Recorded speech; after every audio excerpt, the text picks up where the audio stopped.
Bismillahirrahmanirrahim. Assalamualaikum warahmatullahi wabarakatuh.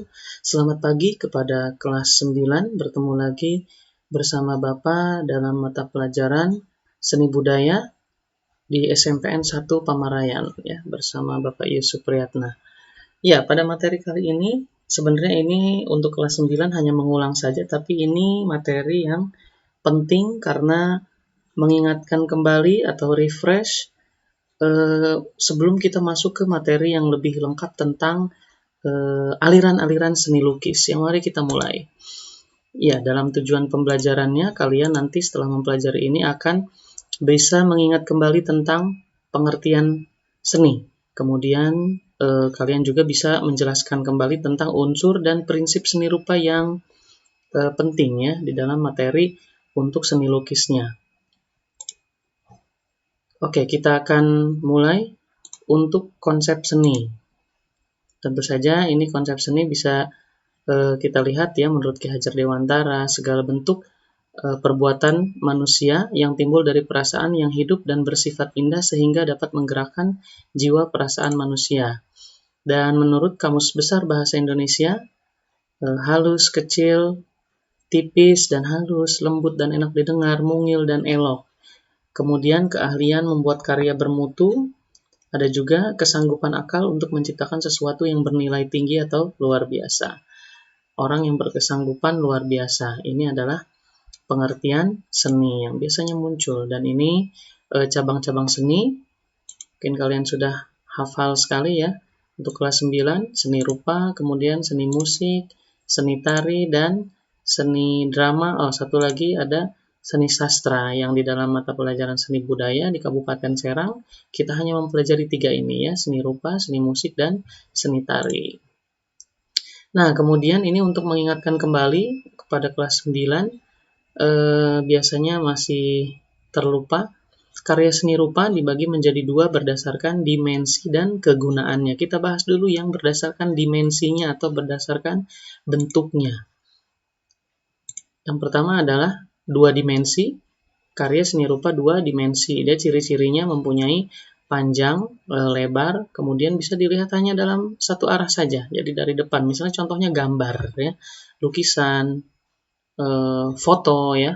Itu 2 dimensi. Sedangkan yang 3 dimensi adalah berbentuk ada memiliki volume, yang memiliki panjang, lebar, dan tinggi. Di dalamnya ada ruangnya. Ini ada 3 dimensi. Bisa dilihat dari segala arah.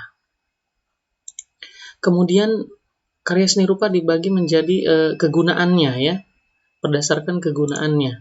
Ada seni rupa murni. Nah, ini yang berkaitan dengan materi kelas 9 ya, yaitu tentang lukisan. Dibuat untuk memenuhi kebutuhan artistiknya saja atau keindahannya saja, dibuat kemudian hanya dipajang ya, hanya dipajang. Kemudian yang berikutnya adalah menurut kegunaannya dibagi lagi menjadi seni rupa terapan. Ini seni rupa terapan biasanya disampaikan pada materi kelas 7 dan kelas 8. Kalau kelas 9 lebih kepada seni rupa murni. Kalau seni rupa terapan ini karya seni yang dibuat untuk memenuhi kebutuhan praktis. Bisa digunakan untuk kegiatan sehari-hari. Ini contohnya ada meja ya. Meja untuk menulis. Mudah-mudahan bisa dimengerti ya. Oke. Nah, lanjut kita kepada pokok materi kita yang akan kita sampaikan hari ini. Unsur seni rupa. Unsur seni rupa itu adalah satuan terkecil dari sebuah kesatuan karya seni rupa.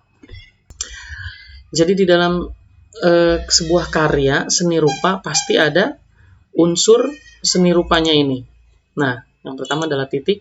Nah, titik kita udah tahu ya, adalah unsur seni rupa yang paling sederhana, paling kecil. Tapi sebuah karya seni rupa pasti diawali dengan sebuah titik ini ya, titik awalnya. Garis. Nah, garis ini berbagai macam ya, ada garis lurus, kemudian titik-titik ya, kemudian garis zigzag, ada lagi spiral. Garis merupakan gabungan dari titik dengan titik jika ditarik menjadi garis. Kemudian bidang. Bidang ini adalah gabungan dari garis dengan garis, maka terbentuklah bidang. Di sini ada segi 4, segitiga, oval, lingkaran ya, dan lain-lain. Biasanya bidang ini berbentuk 2 dimensi. Kemudian yang keempat adalah bentuk. Bentuk merupakan bagian gabungan dari bidang-bidang. Jadi di sini ada bidang, ada bidang, ada bidang, kemudian digabungkan maka terbentuklah bentuk. Oke, kita lanjutkan kembali. Yang kelima adalah warna, ya.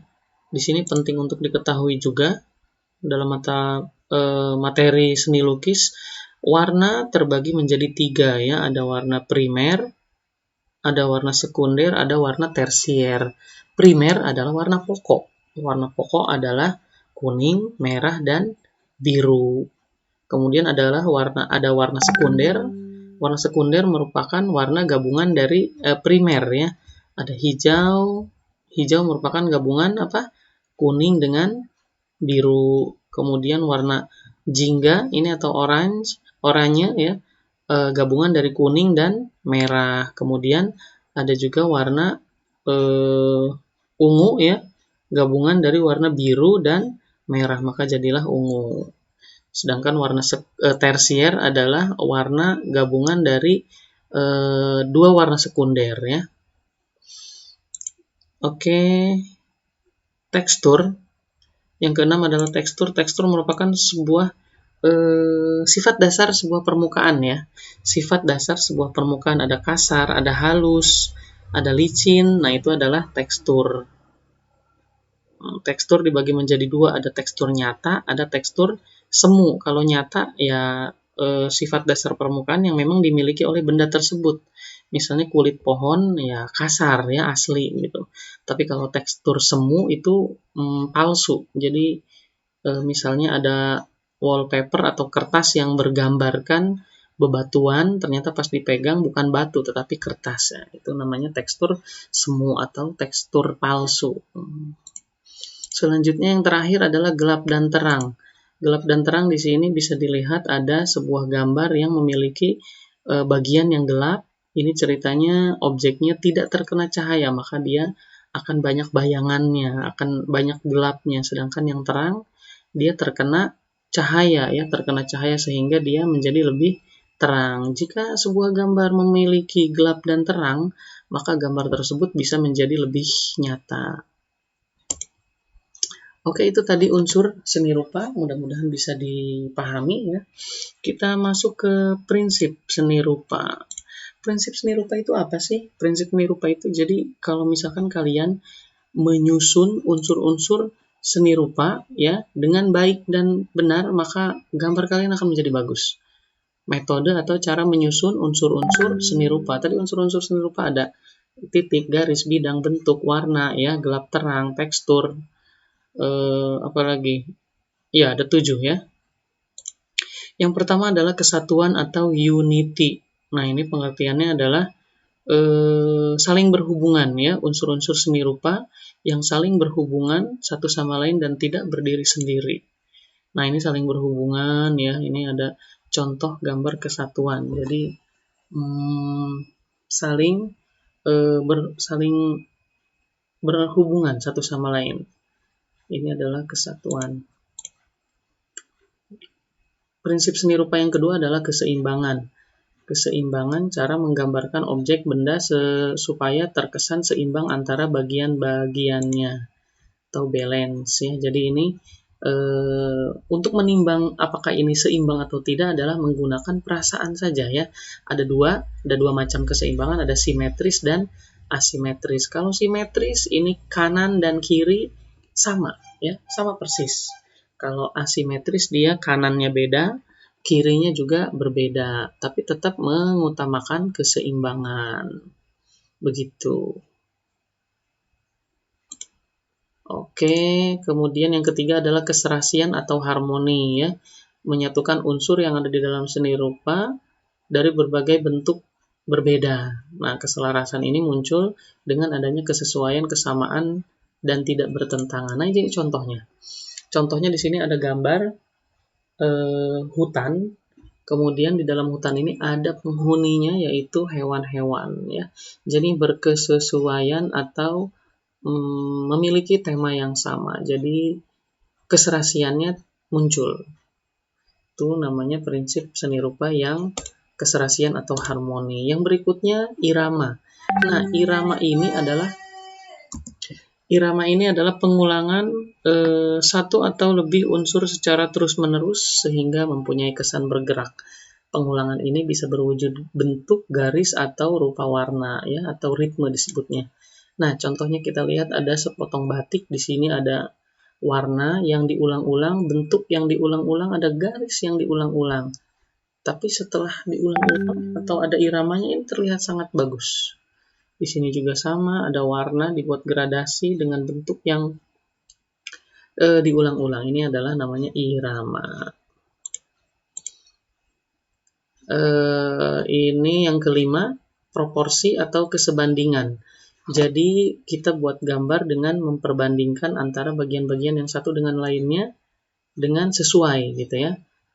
Besar kecilnya, panjang pendeknya, jauh dan dekatnya. Nah, misalnya begini, ada contoh pohon, gambar pohon, kemudian ada gambar orang. Perbandingan orang dengan pohon ini jelas perbandingannya ya.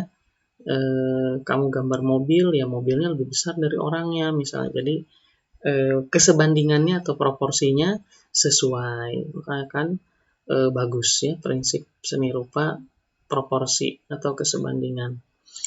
Selanjutnya, nah ini yang terakhir, pusat perhatian. Pusat perhatian adalah usaha untuk menampilkan bagian tertentu dari karya seni rupa sehingga terlihat menonjol atau gampangnya terlihat berbeda dengan bagian yang lain di sekitarnya. Kita lihat contoh di sini sama kesatuan, semua kesatuan, tiba-tiba di sini ada muncul berbeda. Ini bisa dijadikan sebagai pusat perhatian atau center of interest ya. Nah, jadi ketika kalian menggambar, kemudian di bagian gambar kalian ada sesuatu yang berbeda dari gambar yang lainnya, bisa dijadikan sebagai pusat perhatian. Itu menjadikan gambar kalian unik dan memiliki atau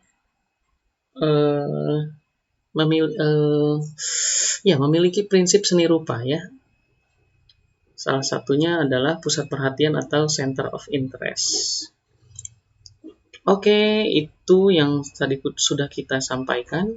Ada konsep seni, unsur, dan prinsip seni rupa. Sekarang untuk tugasnya kalian bisa lihat di deskripsi ya. Di deskripsi ada link di situ. Kalian kunjungi link tersebut, maka akan muncul beberapa soal yang bisa kalian kerjakan ya. Silahkan dikerjakan soalnya, dan kalau sudah dikerjakan berarti kalian sudah memenuhi kriteria tugas pada pekan ini. Oke, cukup sekian dari Bapak, itu saja. Mohon maaf jika ada kekurangan. Assalamualaikum warahmatullahi wabarakatuh.